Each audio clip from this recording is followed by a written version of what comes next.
כפי שמוטיבציה בסופו של דבר כן מעריכה לנו את החיים, גם AI בא לעזור לנו להעריך את החיים. כל הארגונים ורוב הארגונים היום משקיעים המון מאמצים בטכנולוגיה.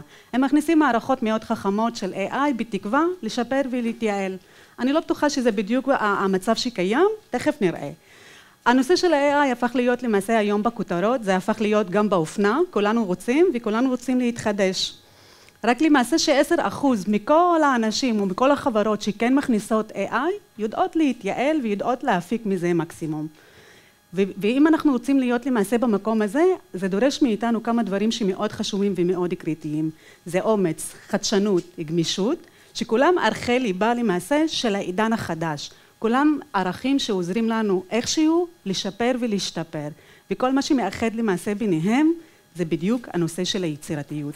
יצירתיות עוזרת לנו לחבר בין המוח האנושי שלנו, שהוא לא טיפוסי, לא סטיגמטי, לפעמים הוא מופרע והמון, לבין המוח למעשה הלוגי של ה-AI. מי כמוכם יודע שתוכניות של AI או תוכנות כאלה ואחרות הן מובנות על בסיס אלגוריתם, ואלגוריתם הוא משהו שמאוד מובנה, מאוד ברור, ויודע המון לנתח את דברים. ולמעשה אחת האנשים שאני מאוד עוקבת אחריהם לאחרונה, שהיא פרופסור חוקרת בריטית, שנקראת פרופסור מרגריט בודין, יכול להיות ששמעתם עליה ויכול להיות שלא, אבל אחת הנשים הבודדות בעולם שחוקרת למעשה את הנושא של AI, אבל לא סתם נושא של ה-AI, אלא היא חוקרת את הנושא של יצירתיות של בני אדם, ושואלת האם היצירתיות היא יצירתיות של אנשים בלבד, או שהיא למעשה גם אפשרית בעולם של העידן של AI ושל מכונות. פרופסור מרגריט בודין. ואחד הדברים למעשה שעולים במקום הזה, מה המקום של היצירתיות שלנו כבני אדם, בכל העולם הזה שה-AI היום לוקח את התפקידים שלנו, יש כאלה שחושבים שזה נכון, ויש כאלה שחושבים שזה לא, ותכף נראה אם זה כן מדויק או לא מדויק. אז לפני שאנחנו נתחיל, נעים מאוד, אני בחלבים, ואני הקוסמת שעושה סדר בבלגן. ככה לפחות הלקוחות שלי קוראים לי, ולא סתם אני עם כדור בדלובח ביד. אני מהנדסת תעשייה וניהול, ומנהלת היום חברה, מנכ"לית של חברה שנקראת WeWin, ונותנת למעשה פתרונות ניהול חכם. הם ברמה ההכשרה, באמת והידע, והם ברמה של איך להטמיע את זה בפועל בתוך העסקים שלנו, ובתוך הארגונים שלנו. אני בחורה דרוזית שנולדתי למעשה בכפר מאוד קטן, בכפר שבאיזשהו שלב ננסה כל הזמן להמעיט אותי ולהקטין אותי. אני אמרתי, סטופ, בא לי היום לבוא ולהיות המנכ"לית, בא לי לבוא ולהנחות ולהנדס מחדש את החיים של כולנו, לא רק את החיים שלי. אז על זה יש לי סיפור אחר והרצאה אחרת שמספרת בדיוק את הסיפור הזה ואת המסע שאני עוברת מילדה שמאוד אדישה, מילדה שהיא חולמת לילדה שתכלס מבצעת את הדברים במציאות. אני מעל ל-20 שנה בתפקידי ניהול בכיר, הם ברמה של האסטרטגיה, שיווק, ובהחלט בתפקידים יותר טכנולוגיים. כמהנדסת תעשייה וניהול ניהלתי צוותים שונים, גם כעובדת שכל הזמן היה לי את החלום הזה להביא ערך נוסף, ערך אחר. אני זוכרת את עצמי מאז הילדות, תמיד מובילה את הצוות שלי, את החבר'ה שלי, גם את הילדים בתוך השכונה, בין אם זה קייטנות ומשחקים אחרים שביטחנו ביחד, ואני מרצה למעשה על העולמות שלי בתחום של ה-AI, טכנולוגיה, חדשנות, יצירתיות, החיבור למעשה של האדם ושל הבינה מלאכותית לאורך כל החיים שלי. וכמובן, לקוחות מרוצים כפי שראיתם, מעל ל-70% זה לקוחות שהם חוזרים. ואני מאוד מאוד מאמינה בבינה אנושית. ושאנחנו מדברים על בן אדם, על בינה אנושית שפוגשת בסופו של דבר בינה שהיא מלאכותית, אנחנו מייצרים כאן תודעה חדשה שהיא תודעה יוצרת. תודעה שהיא יוצרת ומייצרת, כן? ויצירתית באותה מידה, וזה מעשה הממשק החדש שבו אנחנו נמצאים היום. זה העולם החדשני שאנחנו כל הזמן מתקרבים והולכים ומשתפרים בצעדי ענק מסחררים. רק היום למדנו כלי חדש, מחר אנחנו לומדים מכלי אחר.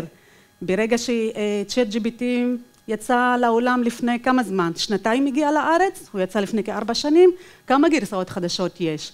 וזה סך הכל דוגמה פשוטה על ChatGPT, אז מה עם כל הכלים האחרים? הכלי עצמו הוא לא האישו. בואו תכף נראה איך אנחנו מחברים את זה לעולם שלנו. ובדיוק בגלל זה, בשנים האחרונות, אני עסקתי ביותר לפתח ולהבין את ההקשר הזה בין העולם של הבינה מלאכותית לעולם האנושי. אני מאוד מאמינה שאנשים הבינה מלאכותית, סליחה, באה לשדרג ולשפר למעשה את מי שאנחנו, ולא באה להחליף אותנו לכל אלה שפוחדים וחושבים אחרת. לפני שאנחנו קצת נצלול למעשה לעומק של הדברים, אני רוצה בבקשה שתוציאו דף מהפולדר שיש לכם. תוציאו דפים בבקשה. תעשו מאחורי ומשימה מאוד פשוטה. תסרטטו 3 עיגולים. ומי מסיימת, בבקשה להרים את זה למעלה, להשאיר את זה מורם. 10, 9, 8. אוקיי. 5, 4, 3, עוד כאלה שמנסים? אוקיי, אחלה, מצוין. יופי, אני אשמח שכולכם תשאירו את זה למעלה. אוקיי, עכשיו אני אשחק איתכם משחק. כל פעם שאני מוציאה שקף כזה, שיש למעשה סרטוט שאולי ציירתם וחשבתם עליו, תורידו אותו. אני רוצה לראות מי המנצח שישאר עד הסוף. יש כאלה? יאללה, אם כאלה, הורדתם? עוד, להוריד, להוריד, כאלה, להוריד, להוריד, עשינו את זה בהתחלה, להוריד. מי שחשב שזה גם יצירתי להוריד, גם את זה עשינו להוריד, גם את זה להוריד, בבקשה להוריד. כל אלה עשינו. מה קרה כאן? עשינו? אני מחזירה לך. אוקיי, סבבה, מקובל. יאללה, להשאיר. אוקיי, אז מה היה לנו כאן, חבר'ה? את זה עשינו. לא משנה, מה היה לנו כאן, חבר'ה? בואו שנייה נחשוב. למה כל אלה בסופו של דבר החלטתי להוריד ולהגיד, וואלה, שנייה, בואו נחשוב רגע. האם זה באמת מה שאנחנו רוצים? מה ההנחיה שקיבלתם? לסרטט עיגולים. מה אנחנו חיפשנו בכל העיגולים האלה? חיפשנו סימטריה. המוח שלנו באופן טבעי הוא מאוד סימטרי. הטבע נולד כסימטרי, אלוהים מתשפר את הסימטריים, וגם יופי במובן מסוים, כל החיים שלנו ידענו שיופי זה סימטריה. לא בטוחה שזה נכון, אבל אני בטוחה בוודאית שיצירתיות זה לא סימטריה. ואם אנחנו רוצים לפתח את השריר הזה שנקרא יצירתיות, אנחנו חייבים לשבור את הסימטריה הזאת. מסכימים? תודה. וכאן בדיוק נכנס למעשה המודל שביטחנו שזה מודל קריאט. קריאט זה להיות באמת יצירתי בסופו של דבר, שיש לנו 6 שלבים מאוד פשוטים. 2 מתוכם זה באמת בתוך סדנה אחת ניתן לבצע וללמוד, והצוות בסופו של דבר, וכל עובד, לא משנה מה התפקיד שלו, ובאיזה משבצת הוא עומד, הוא יכול לבוא וליישם את זה באופן עצמאי, בכלים הכי פשוטים שיכולים להיות. בשלבים יותר מתקדמים אנחנו רואים שלבים שהם טיפה יותר צוותיים, ארגוניים, ולוקח להם קצת זמן שאנחנו נוכל להטמיע את זה בצורה יעילה בתוך הארגון. זה יהיה עוד כמה פעמים בהרצאה. בבקשה. תודה. אוקיי, אז אנחנו מדברים למעשה על הקונקט, על ה-re-ranging, על האקספירמנט, על ה-adapt, transform ו-evolve, וזה להתחבר למעשה לכל העולם. קודם כל, להתחבר לאנשים למעשה שנמצאים, ובחות, טוב, זה פחות אני אעבור. אז קודם כל, להתחבר לאנשים לפני שאנחנו מתחברים לנתונים. הנתונים הם מאוד קריטיים ומאוד חשובים, אבל אם אנחנו לא נבין את האנשים שעומדים מאחורי הנתונים האלה, האם הנתון הזה הוא שווה? האם הנתון הזה בסופו של דבר הוא משהו שרלוונטי? יכול להיות שכן, יכול להיות שלא. ומי שבסופו של דבר נותן חיים לכל הדבר הזה, זה בדיוק האנשים, וזה גם המסקנה למעשה שבודן אחרי מלא מחקרים שהיא עשתה, הגיעה אליך. שבינה מלאכותית יכולה לייצר עבורנו מיליון רעיונות, אבל מי שנותן חיים, מי שנותן נשימה ותוקף לתוך המערכות והרעיונות האלה, זה בדיוק הבן אדם.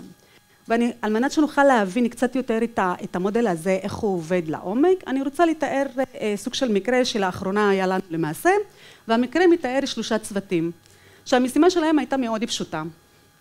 לבנות אקסל אחד בסוף כל חודש. משימה פשוטה? פשוטה, נכון? אם אני שואלת אתכם, מה זה דוח מבחינתכם? מה תגידו? תרימו את הכל, תגידו ביחד. 1, 2, 3, מה? ייאוש מה זה דוחות? תיאום מצב, אוקיי. סיכומים, לקוחות, אחוזי המרה, יעדים, נכון? כל אחד לוקח את זה למקום שלו, שכל הדברים האלה הם בהחלט דברים שהם מדויקים ונכונים. מה שהיה לנו למעשה בצוות הזה, שכל אחד יסתכל את זה מנקודת המבט שלו. מה שלמעשה נעשה במקום הזה, לקחנו את כל המשימות הקטנות וניסינו להבין מה קורה שם. ולמעשה לפני שחיברנו, למה זה עבד? ניסינו להבין למה זה לא עובד להם ומה למעשה קורה בפועל. מה קרה שם? האם בוצע תיאום ציפיות? האם הם יודעים מה צריך לעשות? האם הם הדייקו את המשימה? ומתברר שאחרי למעשה שהפעלנו כלים גם של בינה מלאכותית, גם למעשה ראיונות של ראשי צוותים בתוך המאורע הזה, הבנו שיש 6 נקודות שהן מאוד קריטיות, והכי חשוב למעשה זה שאנשים מרגישים שהם עובדים לבד. כל העובדים, או אחוז גבוה מאוד למעשה מהעובדים, הם הרגישו שוואלה, אני עובד בסופו של דבר לבד, יד שמאל, לא מכירה יד ימין, הם לא יודעים והם לא מסונכרנים בצורה נכונה. אחד הדברים הנוספים שעלו זה אין פורמט אחיד וגרסאות למעשה שונות, וברגע שניתחנו קצת יותר לעומק את כל מה שקיים, החלטנו שיש 2 משאבים או 2 דברים שהם מאוד מאוד מאוד קריטיים. והדברים האלה זה איך לחבר גרסאות שונות של צוותים, ואין פורמט אחיד שזה בסופו של דבר מתכלל וחוזר אחד על השני.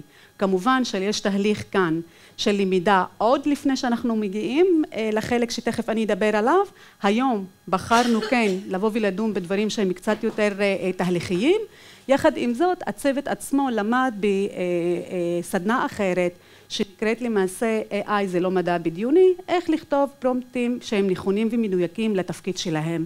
הם ידעו גם לבנות סוכנים אישיים, ולא, אני לא מדברת על משאב למעשה של הון תועפות של הארגון, אלא זה פשוט שימוש ב-AI, במודלים של שפה שהם חינמיים לכולם, פשוט יודעים לבוא ולעשות את העבודה בצורה נכונה ברגע שאנחנו מדייקים אותם. בשלב הזה שזיהינו איפה האתגר עומד ומה קורה בפועל, באנו ולקחנו את המודל של ה-AI שביטחנו, וקראנו לזה ג'ני. ג'ני סוכנת ה-AI של הארגון. היא באה ותכלילה את כל הקבצים שהכנסנו לה, וביקשנו ממנה בצורה מאוד פשוטה, עם כל ההגדרה של הצוות ואחרי צוות, להבין מה המפת הדרכים של הארגון הזה. ומה זה אומר למעשה מבחינתנו? היא באה וחילקה את התפקידים ואת המשימות בהתאם איפה כל צוות על מה הוא אחראי. יש צוותים שאחראים על דברים ספציפיים, כפי שניתן לראות למעשה במעגלים, אבל מה שיותר חשוב מזה, שיש לנו דברים שהם חופפים. אם אני לוקחת את הדוגמה של מכירות ושיווק, יש את הלידים והמרות, שזה משהו שקשור גם לשניהם.